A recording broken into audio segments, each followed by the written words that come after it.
Is an overflowing cup full? Absolutely. The wine reaches the rim and tumbles over the edge, and the goblet is not large enough to contain the quantity. According to David, our hearts are not large enough to contain the blessings that God wants to give. He pours and pours until they literally run over the edge and down onto the table. The overflowing cup was a powerful symbol for David. Hosts in ancient Egypt used to use that as a message to the guests. As long as that cup was kept full, the guest knew that he was welcome. But when the cup was empty, the host was hinting that the hour was late, time to go home.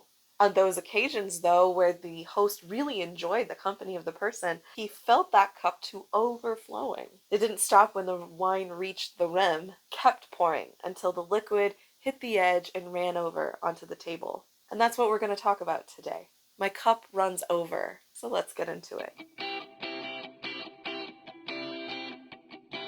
Have you ever wondered why God gives so much? We could certainly exist in far less. He could have left the world flat and gray, and we wouldn't have known the difference. But he didn't. He splashed orange in the sunrise and cast the sky in blue. And if you love to see geese as they gather, the chances are you'll see that too. Did he have to make the squirrel's tail furry? Was he obliged to make the birds sing? And the funny way that chickens scurry, or the majesty of thunder when it rings. Why give a flower fragrance? Why give food a taste? Could it be he loves to see that look upon your face?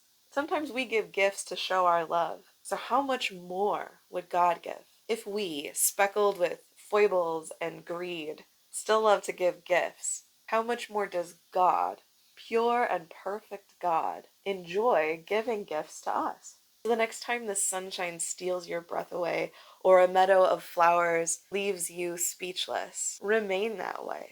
Don't say anything and listen as heaven whispers. God says, "Do you like it? I did that just for you." I'm about to tell you something you may find really hard to believe. If you were the only person on Earth, the Earth would look exactly the same. The Himalayas would still have their drama, the Caribbean would still have its charm, the sun would still nestle behind the Rockies in the evening and spray light over the desert in the mornings. If you or I were the sole pilgrim on this globe, God would not diminish the beauty of the earth by 1 degree, because he did it all for you, for me, and he's waiting for us to discover his gift. He's waiting for our eyes to pop and our heart to stop. He's waiting for that moment between the drop of our jaw and the leap of our heart. For in that silence, that's when God leans forward and whispers, "I did this just for you." You find such a love hard to believe? That's okay. Just because we can't imagine that God is giving us sunsets, don't just think that God doesn't do it.